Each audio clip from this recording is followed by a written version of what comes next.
Now Are you win, stupid? I just hope none of those faggots are Are you fucking hosting stupid? again. Oh my god, shut the fuck up, Napoleon Dynamite, you gay ass bitch. Who the fuck are you, you dumb Oh bitch? my fuck, Shouldn't you be fucking hanging my tree? Some games can only be played once before they are gone forever. This can be because the game is no longer sold, or because the game has been lost to history. Sometimes a game cannot be experienced the same way it was, because the necessary hardware and server support no longer exists, or because the meta within the game has shifted so drastically it is rarely the same game anymore.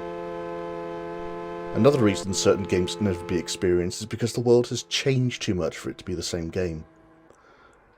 One of these games is the Call of Duty series, or more specifically, the games I want to talk about today are Call of Duty Black Ops and Modern Warfare 2.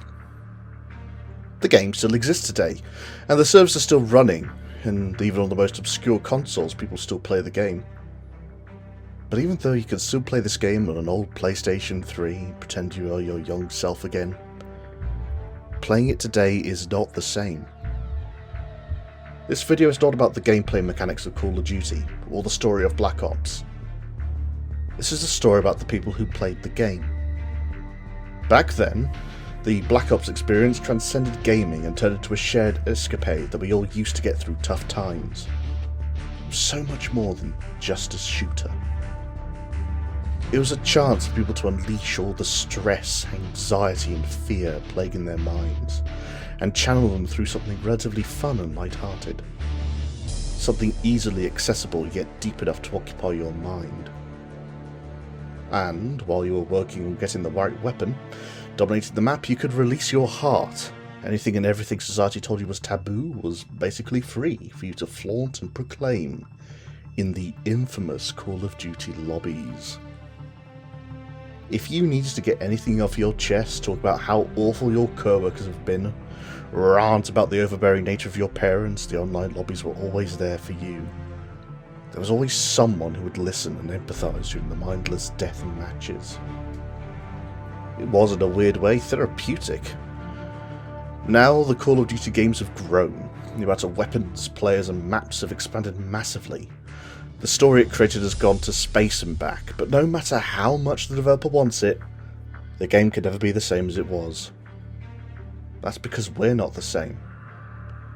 Back then we had entire chat lobbies where people insult your entire life, threaten to murder your entire lineage, and call you every slur known to man.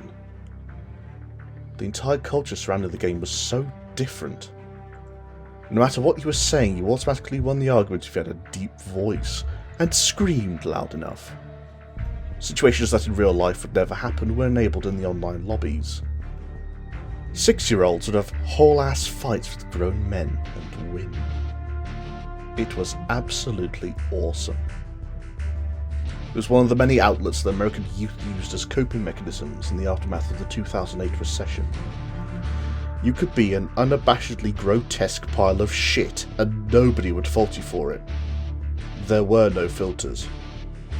You could call a dude the most racist slur word and he would threaten to assault your mother with his 12-inch pistol. It was the only place where absurd and illogical arguments like that could take place. If this happened in the current day, this would be all over the internet. A personal attack, a verbal war crime. But back then, nobody would bat an eye.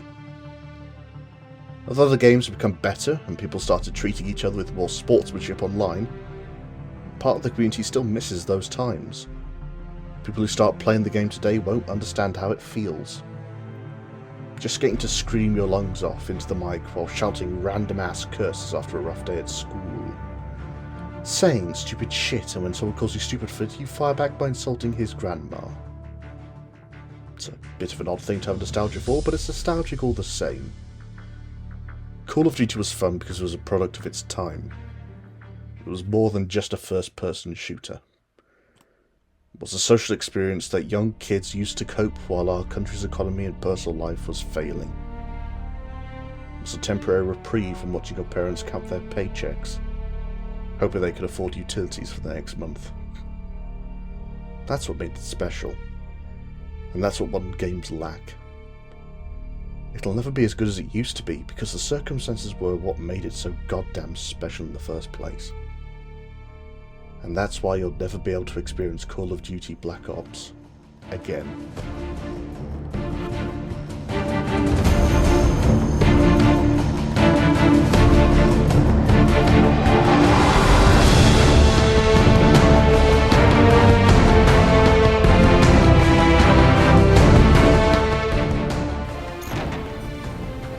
Wonga!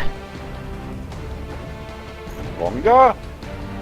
Wonga! Ah, Wonga. Jenga. Jenga. Santa!